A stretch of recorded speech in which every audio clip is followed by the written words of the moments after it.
There are certain things on Earth that make life possible. We need water to live, just as we need the air that we breathe. Have you ever thought about where the air that you breathe comes from? The air that you breathe is totally dependent on, or supported by, the existence of trees. Without trees, humans could not live on Earth. There are thousands of different kinds of trees in the world. There are towering sequoia trees and tiny dwarf willows. There are noble oak trees and scented pines.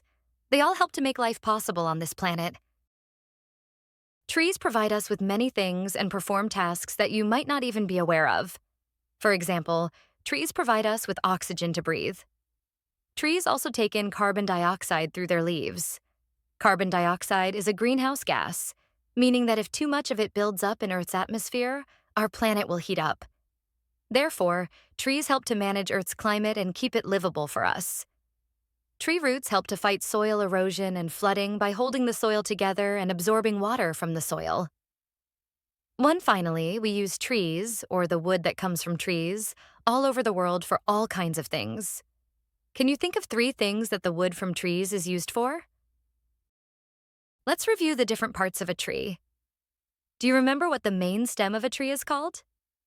The main stem of a tree is called the trunk. All the branches of the tree grow out of the trunk. Tree leaves grow on the branches. The roots hold the tree in the ground. Absorb means to take in, just like a sponge absorbs water. They not only hold the tree in the ground, they help to feed the tree too. Roots absorb water and nutrients from the ground. The water and nutrients travel up from the roots through the trunk and into the branches. Do you know why leaves are such an important part of a tree? Leaves are important because they enable the tree to produce food. Tree leaves produce food through photosynthesis, just like the leaves of flowering plants. Another important part of the tree is the outside layer called the bark. The bark protects the tree from outside forces such as heat, cold, insects, and bacteria. Bacteria are very small living things that often cause disease. Trees follow the same life cycle as other plants. Just like that of a flower, a tree's life cycle begins with a seed. Tree seeds can be as large as tennis balls or as tiny as freckles. They come in various shapes and sizes too. They can be flat, smooth, bumpy, long, or thin. Tree seeds have 3 main parts. They are the embryo, or egg, the stored food inside the egg, which enables the seed to grow and change, and the seed coat, which eventually falls off. Most seeds are carried away from the parent tree that produced them. Do you remember how seeds are dispersed or spread apart? They are dispersed in various ways. They are carried by animals, people, wind, and water. Wherever they land, they rest in the soil until germination begins. Germination is when a seed begins to grow, or sprout. Certain conditions are required for germination to happen. We have learned that in the temperate parts of the world, the seasons affect the life cycle of living things, especially plants. Therefore, when there is enough warmth and direct sunlight, as well as water from rain, the seed splits open and germination begins.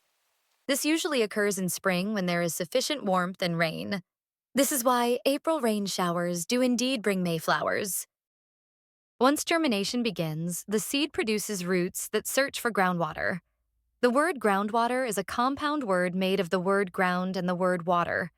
It means water that is underground. As they find water, the roots hold fast in the ground and a stem grows up towards the sunlight. Tiny seed leaves open and use the sun and water to make food.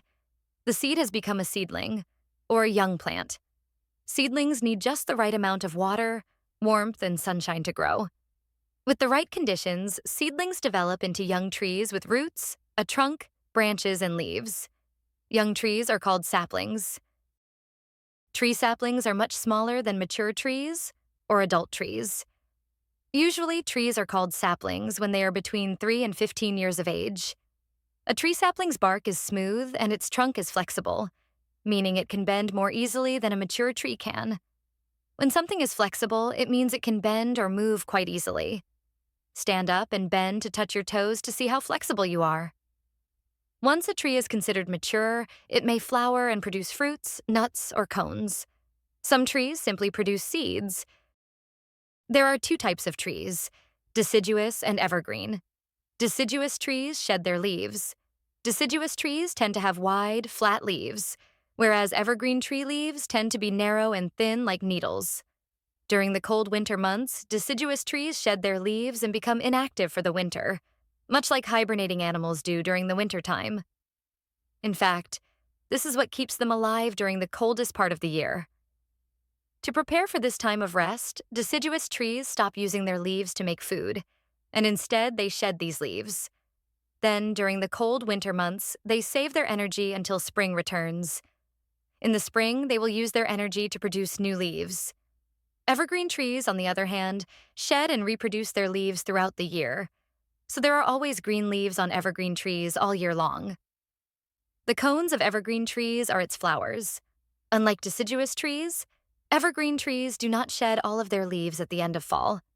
Instead, they use their leaves to make food all winter. How long does it take for a tree to grow to its full size? Well, this depends on a number of things. Different kinds of trees grow at different speeds. In tropical parts of the world where there is constant intense sunshine and rainfall, a tree can reach maturity, or become an adult in 30 years. In colder regions of the world, it can take 100 years or more. The length of a tree's life depends on many things. It will always depend on the tree having enough sunshine and water, but other factors can affect its growth and lifespan too. The condition of the soil in which the tree is growing and diseases such as insect infestations and bacteria can alter the natural lifespan of a tree. An infestation occurs when a large number of something harmful enters an area. Accidents such as fires and natural disasters such as hurricanes and floods can have an effect too.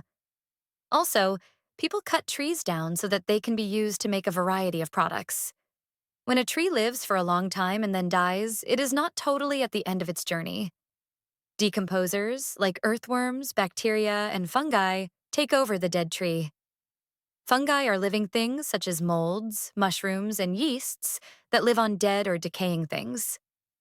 Through the decomposition process, they help to slowly break down the tree into a rich nutrient that feeds the soil and enables new tree seeds to grow.